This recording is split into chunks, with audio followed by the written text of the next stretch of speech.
வணக்கம் அன்பு நண்பர்களே. ஸோ இந்த வீடியோவில் நம்ம மதுரை தொகுதியில் யார் ஜெயிப்பான்னு பார்க்க போகிறோம். ஸோ மதுரை தொகுதியை பொறுத்த வரைக்கும் திமுக கூட்டணி சார்பாக கம்யூனிஸ்ட் கட்சி சூவே வெங்கடேசன் ஏற்கனவே இருக்கக்கூடிய சிட்டிங் எம்பிக்கு மீண்டும் வாய்ப்பு கொடுத்துருக்காங்க. ஸோ அவருடைய டேட் ஆஃப் பர்த் 16 மார்ச் 1960. ஹரவேப்பட்டி மதுரையில் பிறந்திருக்கார். ஸோ திருவாரூர் நட்சத்திரம், மிதுன ராசி. கூட்ட ஏடிஎம்கே சார்பாக திமுகவில் திருப்பரங்குன்றத்தில் வெற்றி பெற்றவர் இடைத்தேர்தலில் எஸ் சரவணன் அவர்களுக்கு வாய்ப்பு கொடுத்திருக்காங்க. ராம ஸ்ரீனிவாசன் பிஜேபி சார்பாக 59 வயதான ராம ஸ்ரீனிவாசனுக்கு வாய்ப்பு கொடுத்துருக்காங்க. இவர் சரவணன் சார் என்னுடைய கிளைண்ட், என்கிட்ட ஜாதகம் பார்த்திருக்கார். சொல்ல போனா இவருடைய நண்பர் ஒருத்தர் சிங்கப்பூர்ல இருக்காரு. அவரு எனக்கு ரொம்ப ஃப்ரெண்டு, மாஸ் மோகன் சொல்லி. அவர் சிங்கப்பூர்ல ஒர்க் பண்றாரு. அவர் மூலியமா இவர் இந்த ஏடிஎம்கேல ஜாயின் பண்றதுக்கு முன்னாடி பிஜேபியில இருந்து கொஞ்ச நாள் அமைதியா இருக்கும்போதே நம்மகிட்ட ஒரு தடவை பார்த்தப்பல அவருடைய டேட்டா பர்த்லாம் அனுப்பணும்.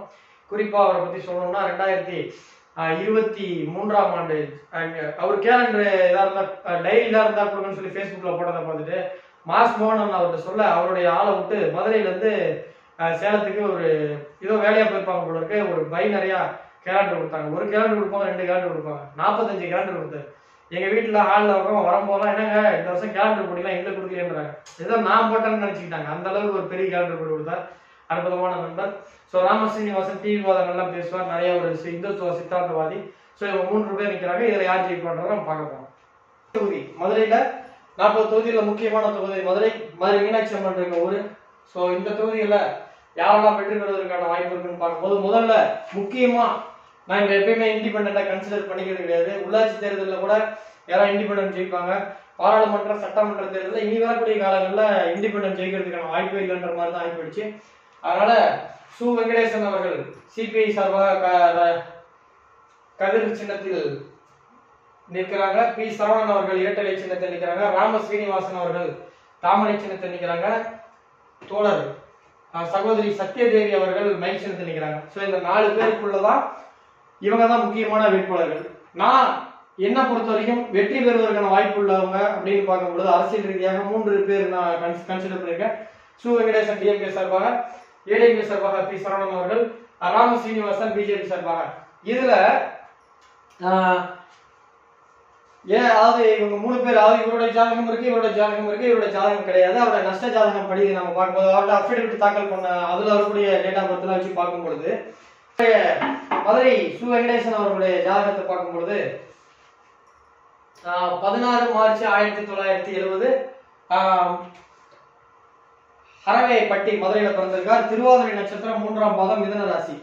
சோ இவருடைய ஜாதகத்துல பார்க்கும் பொழுது நம்ம பல டைம் இப்ப இல்ல பாகிஸ்தான் எலெக்ஷன்ல இருந்து அமெரிக்கா எலெக்ஷன்ல இருந்து மலேசியா எலெக்ஷன் வரைக்கும் போடுறதுல நான் அடிக்கடி சொல்லக்கூடிய ஒரு விஷயங்கள் என்னன்னா, ஒரு ஜாதகத்துல பரிவர்த்தனை பஞ்சமகா புருஷ யோகத்துல ஒரு யோகமா இருக்கணும்னு சொல்லுவேன். பஞ்சமகா புருஷ யோகம் அப்படின்றது சூரியன் சந்திரனை தவிர்த்து ராகு கேது தவிர்த்து மற்ற 5 கிரகங்கள் செவ்வாய் புதன் குரு சுக்கிரன் சனி இவர்கள் 5 பேர் ஒருவருக்கு ஒருவர் பார்வை, ஒருவருக்கு ஒருவர் சேர்க்கை, ஒருவருக்கு ஒருவர் பரிவர்த்தனை இருக்கும். இப்ப இந்த ஜாதகத்துல நம்ம பார்த்தோம் அப்படின்னா இங்க பாத்தீங்க அப்படின்னா குரு பகவான் செவ்வாயை பார்க்கிறார். சோ குரு பகவானுக்கு வீடு கொடுத்த சுக்கிரன் உச்சமடையுது.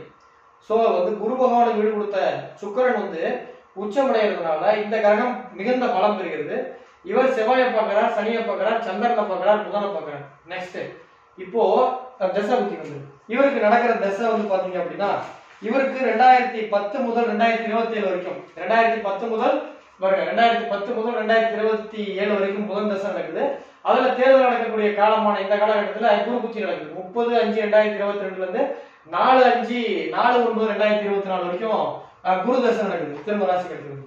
சோ இப்ப இவருடைய ஜாதகத்துல புதன் தசையில குரு புத்தி, இவருடைய புதன் புத்தி நடத்தக்கூடிய கோள் பாத்தீங்கன்னா 10ஆம் இடத்துல இருக்கு. அவர் வீடு கொடுத்த சனி பகவான் லக்னத்துக்கு 12 அமைஞ்சிருக்காரு. அதனால இவருடைய முதல் பகுதி 2010 இருந்து 2000 புதன் தசை 17 வருஷம்.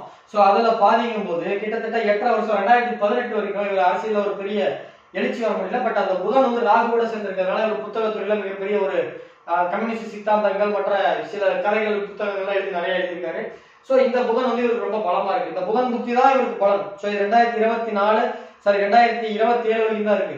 சோ அடுத்த தேர்தல் அப்ப அந்த இது முடிஞ்சிருது. 2024 அடுத்த எலெக்ஷன் 2029 வரும். சோ மேபி இதுதான் என்ன பொறுத்த வரைக்கும் அடுத்த எலெக்ஷன்ல இவருக்கு ஆப்போனண்டா யார் இருக்கான்றத பொறுத்துதான் இவருக்கு வாய்ப்புகள் சொல்ல முடியும். ஏன்னா என்னுடைய கணிப்புப்படி இந்த தேர்தலுக்கு அப்புறம் அவர் வாய்ப்பு அளிக்கிறது கொஞ்சம் கஷ்டமா போறதுக்கான வாய்ப்புகள் உண்டு. மேபி அவர் அடுத்து ஆப்போனன்ட் இவருக்கு 2029 இவருக்கு ஆப்போனன்ட் வலுவிழந்தாங்கன்னா இவருக்கு மீண்டும் வாய்ப்பு கிடைக்கும், இல்லைன்னா மீண்டும் வாய்ப்பு கிடைக்கிறதுக்கான வாய்ப்புகள் மிக குறைவு. ஸோ இது வந்து அவருடைய என்னுடைய லாஜிக் படி, என்னுடைய கான்செப்ட் படி இந்த புதன் தசைக்கு அப்புறம் அவருக்கு மிகப்பெரிய யோகங்கள் அடுத்து எதுவும் கிடையாது. ஸோ புதன் தசைக்கு அடுத்து வரக்கூடிய சுக்கிரன் வந்து பாத்தீங்கன்னா, கேது வந்து பாத்தீங்கன்னா புதனுக்கு அடுத்து வரக்கூடிய கேது லக்னத்துக்கு 4 இருக்கு. அவருக்கு வீடு கொடுத்த சூரியன் வந்து கேதுக்கே மறைஞ்சிருக்காரு. ஸோ கேது முடிஞ்சு அடுத்து சூரியன் பாத்தீங்கன்னா லக்னத்துக்கு லாபஸ்தானத்தில் இருக்காரு. அவருக்கு வீடு கொடுத்த குரு பகவான் வந்து லக்னத்துக்கு 6ல மறைஞ்சிருக்காரு. ஸோ இந்த புதன் தசை மட்டும்தான் இவருக்கு யோகத்தை கொடுக்கறதுனால இந்த வாய்ப்பு கடைசி வாய்ப்பா இருக்குன்றது என்னுடைய அனுமானம். ஒருவேளை இன்கேஸ் 2029 எலெக்ஷன்ல இவர் சீட்டு கேட்கும் போது அந்த தொகுதிகள்ல இவருக்கு ஆப்போசிட்டா கேட்கறவங்க யாரும், அதாவது அவங்களுடைய ஜாதகம் இவரோட வீக்கா இருந்தா இவருக்கு வீக்காக போது, இவரோட வீக்கான ஜாதகம் கேட்டா மீண்டும் இவர் கிடைக்கணும்ன்றதுல கிடைக்கவே கிடைக்காதுன்னு சொல்ல முடியாது. நான் சொல்ற லாஜிக் புரிஞ்சவங்க, இவர் ஜாதகப்படி இவருக்கான போது இவருக்கு பலமான திசை 2020 முடியுது. ஸோ மீண்டும் 2029 எலெக்ஷன் வரும்போது புதன் தசை முடிஞ்சு அடுத்து புதனுக்கு அடுத்து வரக்கூடிய கேது வருது. ஸோ அந்த கேது இவருக்கு மிகப்பெரிய யோகத்தை கொடுக்குன்னு சொல்ல முடியாது. ஒருவேளை அப்ப வந்து அடுத்த எலெக்ஷன் இவருக்கு சீட்டே கிடைக்காதானா? அப்படி கிடையாது. அடுத்து இவருக்கு மதுரையில இவருக்கு வீக்கா இருக்கு. இவருக்கு அடுத்த இடத்துல யாராவது இருக்காங்க அப்படின்னா அவங்க ஜாதகம் இவரோட வீக்கா இருந்தா மீண்டும் கிடைக்கிறதுக்கான வாய்ப்புகளும் உண்டு. ஸோ அது வெற்றியா தோல்வியான்றது நம்ம அப்ப ஆப்போசிட்ல யாரு இருக்கான்றத வச்சுதான் பார்க்க முடியும். ஸோ இந்த இது ஓகே. ஸோ இப்ப புதன் நல்லா இருக்கு. இப்ப குரு பகவானுக்கு வீடு கொடுத்த சுக்கிரன் லக்னத்துக்கு 11ஆம் இடத்துல உச்சமா இருக்காரு.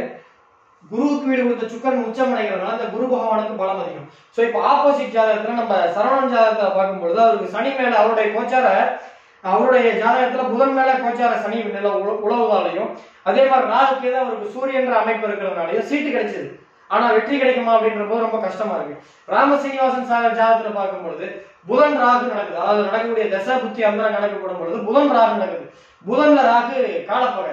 சோ அந்த இவங்க 2 பேர் ஜாதகத்தை வச்சு அனலைசிஸ் பண்ணும் பொழுது மீண்டும் வந்து இது வந்து என்னுடைய ஆராய்ச்சிப்படி, என்னுடைய கணிப்புப்படி சோ வெற்றி பெறுவதற்கான வாய்ப்பு மதுரை தொகுதியில வந்து பாத்தீங்க அப்படின்னா வெற்றிக்கான வாய்ப்பு திரு சரவணன் அவர்கள் வெற்றி பெறுவார் அப்படின்றதுதான் என்னுடைய ஜோதிட கணிப்பு. சோ இவர் வெற்றி பெறுவாரா இல்லையா அப்படின்றது வந்து பாத்தீங்கன்னா ஜூன் 4ஆம் தேதி இந்த ஒரு 72 மணி நேரத்துல தெரிஞ்சிடும். என்னுடைய கணிப்பு ஸ்ரீ பாலாஜி ஜோதிட ஆராய்ச்சி மையத்தின் சார்பாக மதுரை தொகுதியில் வெற்றி பெறுவதற்கான வாய்ப்புள்ள வேட்பாளர் சு வெங்கடேசன் அவர்கள். அப்படி அவர் வெற்றி பெறும் பட்சத்தில் ஊருக்கு முன்னாடின்னு சொல்லுவாங்க, அது மாதிரி எல்லாருக்கும் முன்னாடி வாழ்த்துக்களை தெரிவிப்பதில் ஸ்ரீ பாலாஜி ஜோதிட ஆராய்ச்சி மையம் மற்றற்ற பெருமைப்படுகிறது. வாழ்த்துக்கள் சார், நீங்கள் வெற்றி பெறுவதற்கான வாய்ப்புகள் ஜோதிட ரீதியாக அதிகமாக உண்டு. சோ உங்களுக்கு மதுரை தொகுதி மக்களுக்கு மிகப்பெரிய பணியை மீண்டும் கொடுக்க வாய்ப்புகள் வழங்கப்படும் பட்சத்தில் ஜாதக ரீதியா வாய்ப்பு உண்டு உங்களுக்கு. அப்படி உண்மையாகவே ஜூன் 4ஆம் தேதி நடக்கும் பட்சத்தில் அவர்களுக்கு சிறப்பான பணியாற்றி மிகப்பெரிய நல்ல பெயரை எடுக்க வாழ்த்துக்களும் பாராட்டுகளும் தெரிவித்துக் கொள்கிறோம். சோ இந்த தொகுதியை பொறுத்த வரைக்கும் மதுரை அவர்கள் சு வெங்கடேசன் அவர்கள் தான் வெற்றி பெறுவார். சோ இந்த மதுரை தொகுதி சம்பந்தப்பட்ட நண்பர்கள் யாராவது வீடியோ பாத்தீங்கன்னா, நீங்களும் அரசியல் கட்சியில இருக்கீங்க, அரசியல் சம்பந்தப்பட்ட துறையில இருக்கீங்க அப்படின்னா மறக்காம இந்த சேனலை சப்ஸ்கிரைப் பண்ணுங்க. இந்த எலெக்ஷன் முடிஞ்சதுக்கு அப்புறம் ஏதாவது எப்படி ஒரு 2-3 தொகுதி தப்பு வரும், அதன் பிறகு எங்கெங்கெல்லாம் தப்பா இருக்குன்றதை கரெக்ஷன் பண்ணிட்டு ஜூலை மாசம் வேர்ல்டு கப் முடிஞ்சதுக்கு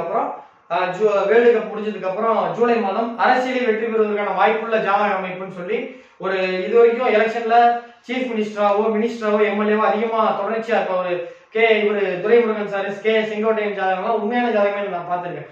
அந்த அமைப்புப்படி எந்தெந்த அமைப்பு இருந்தா எல்லாம் எலெக்ஷன்ல ஜெயிக்கிறதுக்கான வாய்ப்பு இருக்குன்ற ஒரு 10 வீடியோ பக்கம் நான் போடுறேன்.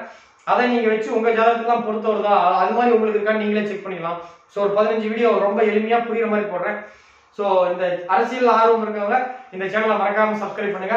அதே மாதிரி நிறைய பேர் வந்து விஜய் சார் எலெக்ஷன்ல அறிவிச்சிருக்காரு, அவருடைய வெற்றி வாய்ப்பு எப்படி இருக்கும்னு நிறைய பேர் கமெண்ட் பண்ணீங்க. இந்த தேர்தல் முடிச்சதுக்கு அப்புறம் விஜய் அரசியலில் எப்படி ஜெயிப்பார், ஏன்னா நம்ம 2017 ரஜினிகாந்த் சாரை பத்தி ஒரு வீடியோ போட்டோம், அது பட்டி தொட்டி எங்கும் பரவ வச்சு அதில் நம்ம சொன்ன மாதிரியே நடந்தது. ஆனா அது இடையில பிரச்சனைகள் நான் சந்திச்சேன், அது ஒரு விஷயம். பட் நம்ம என்ன சொன்னமோ அதான் நடந்துச்சு. அந்த மாதிரி விஜய் சார் வெற்றி பெறுவாரா, வெற்றி பெற மாட்டாரா, முதலமைச்சர் ஆவாரா இல்லையா அப்படின்ற ஒரு வீடியோ ஜூலை மாசம் வரும். ஸோ இந்த சேனலை சப்ஸ்கிரைப் பண்ணாலும் மறக்காம சப்ஸ்கிரைப் பண்ணுங்க. என்ன இந்த தேர்தல் முடிஞ்சதுக்கு அப்புறம் ஏதாவது நான் தனிப்பட்ட முறையில் கான்டாக்ட் பண்ணணும்னா டிஸ்கிரிப்ஷன் பாக்ஸ்ல என்னுடைய Facebook ID, Instagram ID, Twitter ID இருக்கு, அதை நீங்க ஃபாலோ பண்ணி எனக்கு தொடர்பு கொள்ளலாம். நன்றி, வணக்கம். இந்த சேனலை மறக்காம சப்ஸ்கிரைப் பண்ணுங்க.